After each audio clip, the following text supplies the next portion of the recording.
Welcome back to Outdoors with Larry Ray on ESPN 790 AM, brought to you proudly by the Tennessee Wildlife and Resources Agency. Hey, welcome back to Outdoors with Larry Ray on ESPN AM 790. All my Memphis folks here, and of course in Jackson on News Talk 101.5 FM, and Brownsville 1520 AM 95.3 FM. We have talked a lot over the last several years about the Asian carp, or the evasive famous carp. And we have talked about it many times. And so recently I got a press release from our good friends at the TWRA, which we couldn't do the show without them, about a milestone in their Asian Carp Harvest Incentive Program, or they call it ACHIP. That's easy enough to say. But they reached a milestone in July as 10 million, let me roll that off again, 10 million pounds of evasive carp have been removed from Kentucky and Barkley reservoirs. And so I said, we got to talk to someone about this, and they all suggested we talk to Cole Harty. He is the Aquatic Nuisance Species Coordinator for the TWRA, and he's been in his position since December 2019. Good morning, Cole. Good morning. Thanks for having me. Let's talk. I know that you told me in your bio here that went to school at Iowa State, studied animal ecology, and it got your master's from Tennessee Tech, studying catfish populations in the Tennessee River, and then spent 3 years so in Southwest Florida, Bill. He was in What part of Southwest Florida were you in, Cole? I was down in Lakeland, about halfway between Tampa and Orlando. Okay. Okay. I was in Lakeland in June. In June. All right. Bill travels around.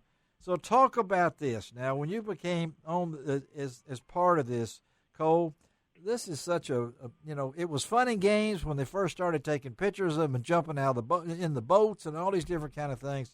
What does this say to you when you hear this many pounds of carp have been removed from Kentucky and Barkley reservoirs?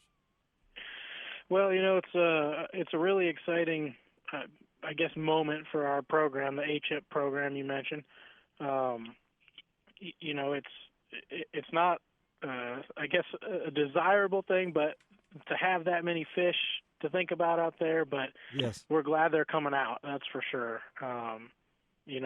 Those commercial fishermen are out there working hard, and they're one of the best tools that we have right now to really try to combat this problem.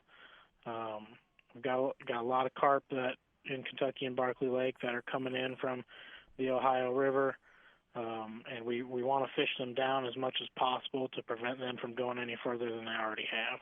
And Bill, this is close to your heart up there. You spent so much time on Kentucky Lake. What does this figure say to you, Bill Cooksey?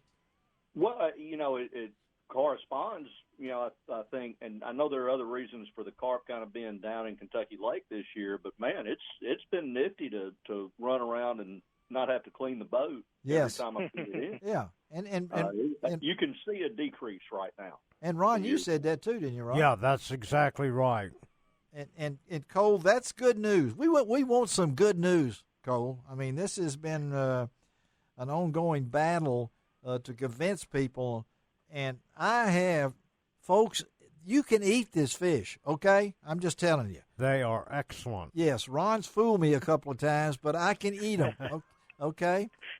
And convincing the people, Cole. So you're out there trying to put a positive spin on this thing, and the only way we're going to do this is to get more people involved in the commercialization of the fish itself. So this milestone, it may say, well, it took them a long time to do it, but I think you're doing more now thanks to these commercial fishermen than you have in the past. So, the other thing is, of course, is what do we call it? The detriment is also the implementation of the evaluation of the fence program. What is that? At Barkley Dam, right? Yeah. So, I guess just to reiterate one of your points there, I'm glad to hear you guys express that you feel like this is making a dent and you're not seeing as many fish. We don't see the same natural reproduction from these fish in Kentucky and Barkley lakes that they see on the Mississippi River and some of the other bigger tributaries. And that's really one of the reasons we have this ability to try to fish these things down, because they're not reproducing year after year after year. But to your question, the BAF, many people may have heard of, the bioacoustic fish fence, at Barkley Lock. That is really the other big tool or type of tool that we have kind of in our toolbox, if you will, as fisheries managers to try and impact these things or prevent them from coming in.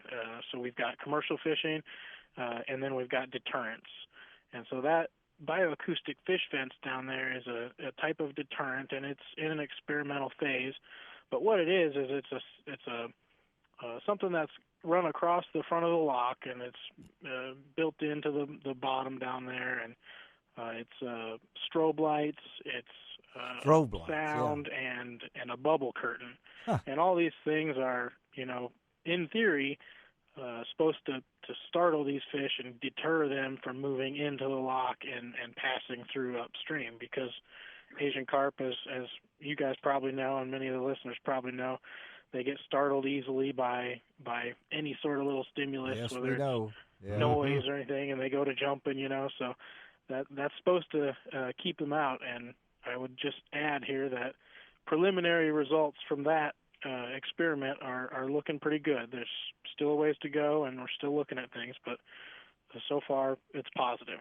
Well, I know that's the holy grail right there. That's what we have to have eventually. It is, yeah. And Bill, you've taken people out, you know, through your work capacity, and been on the Kentucky Lake, and there's so much interest in this thing, and maybe some of my listeners, despite we've been on the air for all these many years, are saying, "What's the big fuss about these things?" Cole?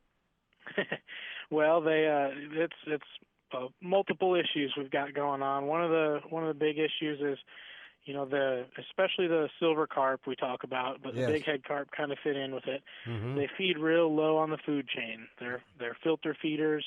Yeah. They can come in and move in and get in high abundance, and they compete with our native fish for resources like food. That's it. All those young native sport fish that we like to chase after, the bass and the crappie and everything, they rely on those phytoplankton and zooplankton, those really microscopic organisms, when they're young, and so these carp can outcompete them for those resources. And then we do have some larger native fish too that will filter feed through much of their lives. Paddlefish, bigmouth buffalo, gizzard shad, will feed on that same material throughout their life. Where do we have? They are location-wise, Pickwick. Yep. So they're most abundant within the Tennessee and Cumberland rivers. They're most abundant in the lower reservoirs, so Kentucky and Barkley. That's it. We do have fish in moderate population densities in Cheatham on the Cumberland, and then Pickwick on the Tennessee River. And then beyond those reservoirs, there's a few isolated individuals here and there that have been captured, but no dense populations that you can reliably go out and either sample or see when you're fishing or boating. I don't know how long it's been since we first discovered the jumping fish, and they made headlines and they were on the national news, how much entertainment there was. Bill, I don't know if you remember when it seems like it's been 8, 9, 10 years. I don't know. Oh, it's longer than that. Yeah. Longer than that when you were in 15, you think? Well, it's been longer than that because, 20. 11 years ago when we had that major flood in Memphis here. Yeah, right. That was when Asian carp got into the lake that I live on through the Mississippi River tributaries of Horn Lake Creek. Yeah. That was 11 years ago. And so you kind of look back, it's more like about 16, 17 years ago. Well, we were seeing them in the very early 2000s. Right, that's right. Okay. I remember writing about them and everything we did. Again, we're talking to Cole Harty. He is the Aquatic Nuisance Species Coordinator for the TWRA. And Cole, when they came to you and said, "Would you take over this job?"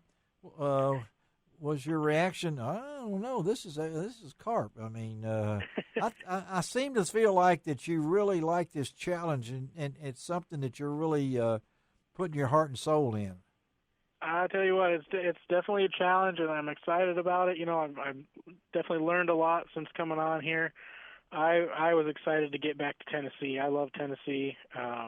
You know, coming from Iowa down here for school. Yes. I went to Florida for those couple of years, and Florida wasn't really my speed. It's a lot warmer for me down in Florida than I prefer, kind of like it is out right now, you know, but we don't have to deal with quite as much of it for quite as long here. So I was excited to get back to some of these resources and to try and see what we could do about this issue. Well, and it was something while I was in school I did get to work on a little bit too.